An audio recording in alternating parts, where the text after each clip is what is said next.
कैसे हो भाई लोग, उम्मीद है बढ़िया होगे। Welcome back to another video जहां पे हम इंडियन सिनेमा से रिलेटेड कुछ हॉट अपडेट्स पर बात करेंगे। तो बिना कोई टाइम वेस्ट किए शुरू करते हैं। Stay tune.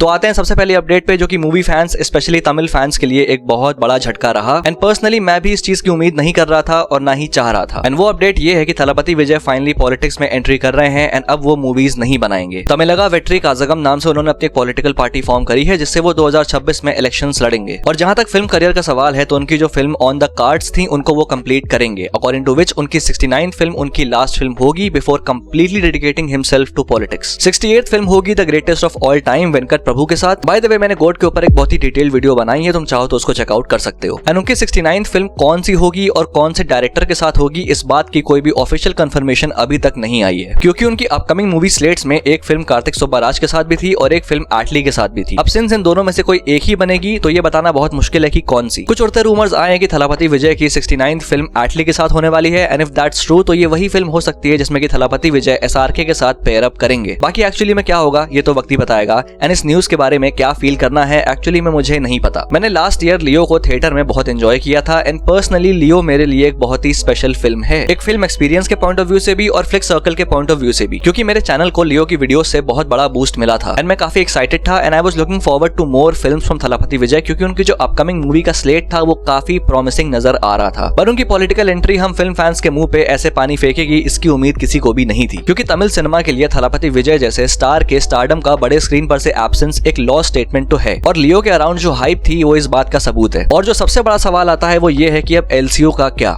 क्या अब लियो के कैरेक्टर को हम LCU के फ्यूचर में एक्सपेक्ट कर सकते हैं। एंड व्हाट अबाउट लियो 2, क्योंकि लोकेश कनगराज ने खुद कंफर्म किया था कि लियो 2 बनेगी। तो देखो लियो 2 के बनने के चांसेस काफी ज्यादा सिमर डाउन हो जाते हैं, अनलेस जो उनकी 69th फिल्म है वो लियो 2 निकले तो अलग बात है, जिसके भी चांसेस बहुत कम हैं। उसके अलावा व्हाट आई थिंक कि लियो के कैरेक्टर को कंप्लीटली LCU से स्क्रैप ऑफ नहीं किया जाएगा, लेकिन कैमियोज के थ्रू लियो का कैरेक्टर LCU की फ्यूचर फिल्म्स में अपीयरेंस कर सकता है। फुल फीचर फिल्म्स ना सही, लेकिन थलपति विजय कैमियोज तो शूट कर ही सकते हैं। एंड ये भी नहीं कहा जा सकता कि थलपति विजय कभी सिनेमा में लौटे ही ना, क्योंकि साउथ इंडियन सिनेमा की हिस्ट्री में ऐसे एक्टर्स रहे हैं जिन्होंने एक सक्सेसफुल पॉलिटिकल करियर के बाद भी फिल्म्स करी हैं। So you never know. अब आते हैं दूसरे अपडेट पे and that is about SRK's upcoming projects. Now recently the director Duo Raj and DK, known for creating family man and फर्जी, उन्होंने एक स्क्रिप्ट पिच करी थी SRK को काफी टाइम पहले, बट वो फाइनल नहीं हो पाई क्योंकि उस टाइम पे SRK पठान और जवान कर रहे थे। एंड अभी रिसेंटली में they again approached him with the same script और रिपोर्ट्स के अकॉर्डिंग ये एक एक्शन थ्रिलर होने वाली है जिसमें SRK एक ग्रे शेड कैरेक्टर प्ले करेंगे। And SRK in grey shade character is something I am craving to see. Raees was really close especially in the first half, लेकिन सेकंड हाफ में उस ग्रे शेड नैरेटिव से वो film पूरी तरीके से हट गई। लाइक एक जो एंटी हीरो एरा था SRK का, that has a special place in my heart. Farzi में शाहिद कपूर का character is a great example कि Raj and DK are good at pulling grey shade characters. तो I have complete faith in the director duo. बाकी I hope कि SRK इस project को consider करें। Moving on to the next update जो कि थलाइवर 171 को लेकर, जो कि सुपरस्टार रजनीकांत का पहला कोलैबोरेशन होने वाला है लोकेश कनगराज के साथ। एंड ये भी एक एक्शन फिल्म होगी, लेकिन लोकेश कनगराज के अकॉर्डिंग ये काफी हटके होगी और रजनीकांत के उस एंटी हीरो साइड को ये एक्सप्लोर करेगी। और नहीं, ये LCU का पार्ट नहीं है बल्कि ये एक स्टैंड अलोन फिल्म होगी। अब जो लेटेस्ट अपडेट आया है इस फिल्म को लेके वो ये है कि इस फिल्म में रजनीकांत को एक यंग एवतार में भी दिखाया जाएगा। ऑल्दो ऐसा पहले भी हुआ है रजनीकांत की फिल्म्स में, जैसे कि कबाली और जेलर, बट वो मेकअप और प्रोस्थेटिक से किया गया था। थलाइवर 171 में इस बार एक एडवांस डी-एजिंग टेक्नोलॉजी यूज करी जाएगी, या फिर सिंपल भाषा में कहें VFX। अब ये काफी इंटरेस्टिंग डायनामिक देता है इस फिल्म को और ये देखना काफी मजेदार होगा, क्योंकि अकॉर्डिंग टू मेकर्स इस डी-एजिंग टेक्नोलॉजी से और भी ज्यादा सीमलेस और एक्यूरेट रिप्रेजेंटेशन किया जाएगा रजनीकांत के यूथ का। अब आते हैं नेक्स्ट अपडेट पे और ये है STR की अपकमिंग फिल्म को लेकर। STR जिन्होंने अपना कमबैक किया था 2021 की फिल्म माननाडु से। By the way I would highly recommend कि तुम इस मूवी को चेकआउट जरूर से करो। ऑल्दो कोई ऑफिशियल हिंदी डब नहीं है इस फिल्म का, लेकिन यूट्यूब पे एक चैनल है जिसने एक बहुत ही प्रोफेशनल डबिंग करी है इस फिल्म की, तो वहां पे you can enjoy the film. अगर लिंक चाहिए तो let me know in the comments. तो माननाडु से एक सॉलिड कमबैक करने के बाद 2 और बैक टू बैक बढ़िया मूवीज दी इन्होंने and now he is coming back with his next project जो कि राजकमल फिल्म्स इंटरनेशनल के अंडर बनेगी। फिलहाल के लिए STR 48 के वर्किंग टाइटल के अंडर बन रही है ये फिल्म और राजकमल फिल्म्स इंटरनेशनल ने इसका एक काफी इंटेंस और फियरी पोस्टर रिलीज किया था 4 दिन पहले। So from the looks of it ये एक पीरियड ड्रामा लग रही है, क्योंकि हम नीचे बैकग्राउंड में ऐसे पूरा बैटलफील्ड देख सकते हैं। एंड व्हाट्स इंटरेस्टिंग कि इस फिल्म में STR का डुअल रोल होने वाला है। अब सिंस ये फिल्म राजकमल फिल्म्स इंटरनेशनल के अंडर बन रही है तो आई बिलीव कि कमल हसन सर का कोई ना कोई क्रिएटिव इनपुट इस फिल्म में जरूर से होगा and that's a plus for the film because Kamal Haasan का sense and knowledge of cinema, film making and writing is extraordinary. बाकी पोस्टर से और कुछ ऐसा खास पता नहीं चलता। We will have to wait for some teaser and stuff. अब आते हैं लास्ट अपडेट पे और ये है बेबी जॉन का टीजर डायरेक्टेड बाय एटली। ये एक मास एक्शन मूवी है starring Varun Dhawan in the lead role. Teaser काफी फायरी और डार्क था जहां we get a glimpse of Varun Dhawan जो कि ऐसे गन से बनी हुई कुर्सी पे बैठे हुए हैं and he is sporting this completely south Indian Anna look shirt और लुंगी के साथ विद अ मासी बैकग्राउंड बाय एस थमन। अब ये जो फायर वाला थीम और ये कुछ शॉट्स हैं इस टीजर के, ये मुझे थोड़ा सा जवान की याद दिला रहे हैं और ये भी कहा जा रहा है कि ये फिल्म थेरी की रीमेक है जो कि एटली नहीं बनाई थी। बट जो थीम ये टीजर प्रोजेक्ट कर रहा है और जैसा सेटअप और लुक है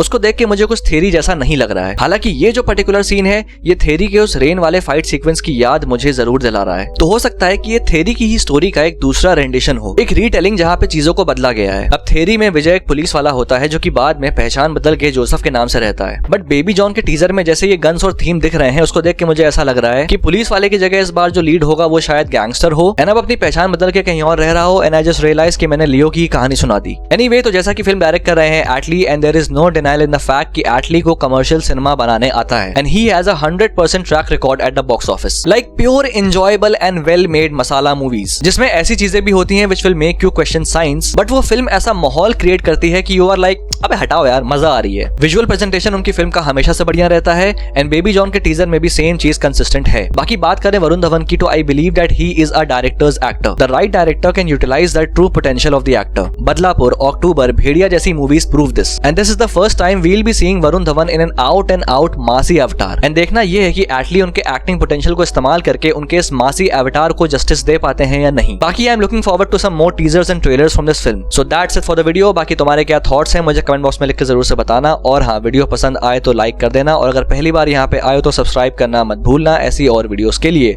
Till then, this is your Pop Culture Nerd signing off. We'll see you guys in the next video.